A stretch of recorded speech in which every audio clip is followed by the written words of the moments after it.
बेटियां, नैना आई है ससुराल से। वाह, खूब आराम करके जाना बेटिया। कल आकर खूब अच्छी मालिश करती हूँ। देखना ससुराल की सारी थकान भाग जाएगी। जीजी कल 11 बजे आती हूँ। नैना बेटी से मिलने नैना की माँ ने भी खुशी खुशी सुखी चाची की बात स्वीकार कर ली। नैना 2 दिन पहले ही अपने मायके आई थी। सबसे मिलने जुलने में दिन कैसे निकल रहा है पता ही नहीं चल रहा। इन सब मिलने वालों में ननकू चाचा की बीवी सुखिया चाची सबसे अव्वल हैं। 50-55 साल की उम्र में चाची अपने सभी बच्चों के शादी विवाह से निवट चुकी थी। दोनों पति पत्नी दिन भर खेतों में काम करते हैं और चाचा चाची बीच बीच में समय निकालकर अपना पसंदीदा काम कर लेती हैं। मतलब कुछ के घरों में जाकर चावल गेहूँ बीनना, साफ सफाई में हाथ बटाना या औरतों की तेल मालिश करना, ये सब तो बस एक बहाना है।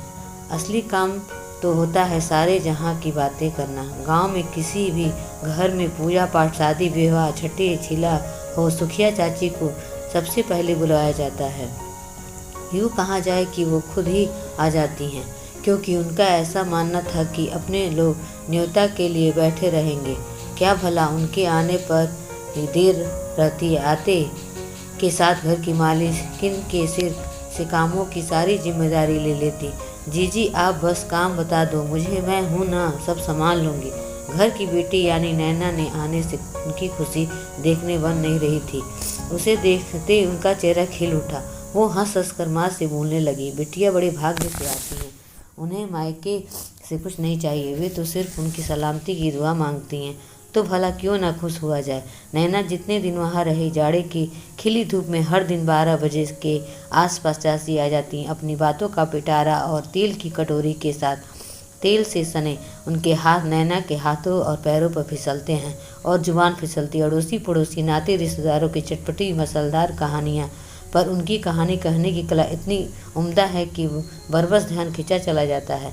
बड़े बड़े स्टोरी टेलर भी फेल हैं उनकी कला के सामने। एक दिन उनके साथ 4-5 साल की एक प्यारी सी बच्ची भी आई थी।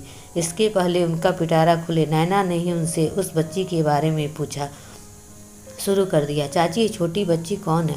उसने बताया कि ये कावेरी है, उनकी पोती, मझले बेटे की बेटी। लेकिन अब से वही उसकी माँ है, जो बच्ची उनकी ही साथ रहती है। बात समझ से परे थी। एक ही गांव में माँ बाप भी हैं, लेकिन बच्ची अपने दादा दादी यानी ननकू चाचा चाची के साथ रहती है। जब उसके उनकी पूरी कहानी सुनी, सुखिया और ननकू जैसे अनपढ़ दंपत्ति के प्रति मन श्रद्धा से नतमस्तक हो गया। आए दिन लड़का लड़की में भेदभाव की बातें सुनने को मिलती है, परंतु नैना ने आज तक इसे नज़दीकी से नहीं कभी महसूस किया था। बचपन से लाडली पोती, लाडली बेटी और प्यारी बहन के रूप में पत्नी बड़ी सी ससुराल में भी बेटा बेटी का फर्क नहीं देखा। लेकिन आज भी समाज में ये भेदभाव कितना गहराई तक फैला हुआ है, उसने बहुत करीब से महसूस किया।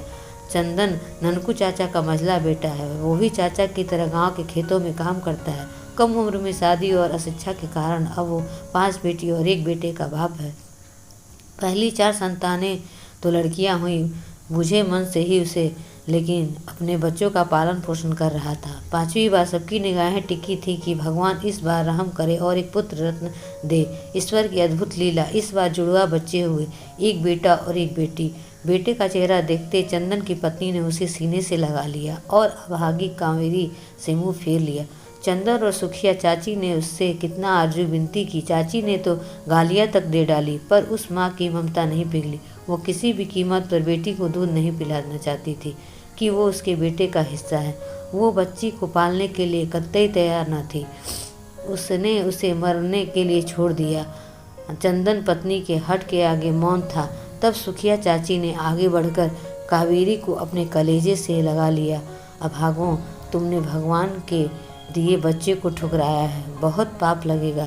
मैं इस फूल सी बच्ची को मरने नहीं दूंगी। जैसे इतने वर्षों बच्चों को पाला है, एक और सही बेटी अनमोल होती हैं। आज तुम्हें इनका मूल नहीं पता चल रहा। ईश्वर तुम्हें सद्बुद्धि दे और हम सब पर कृपा दृष्टि बनाए रखे। तू जा, अपने बेटे को संभाल। अब से मैं और तुम्हारे बाबा ही इसके माँ बाप। और तब से कावेरी ननकू चाचा चाची के साथ है। दोनों उसे बेहद मानते हैं। वो भी उनका खूब मन लगाती है। अनपढ़ होकर भी चाचा चाची बेटी को इतना प्यार करते हैं, ये उनकी उन्नत सोच को दर्शाता है। स्पष्ट तौर पर शिक्षा हमारे बौद्धिक स्तर को बढ़ाती है, पर समाज में ननकू चाचा और सुखिया चाची जैसे पिछड़ी जाति और अनपढ़ लोग भी, जिनकी सोच अनेक सुशिक्षित लोगों से आगे हैं, और ये हमारे लिए एक सबक है।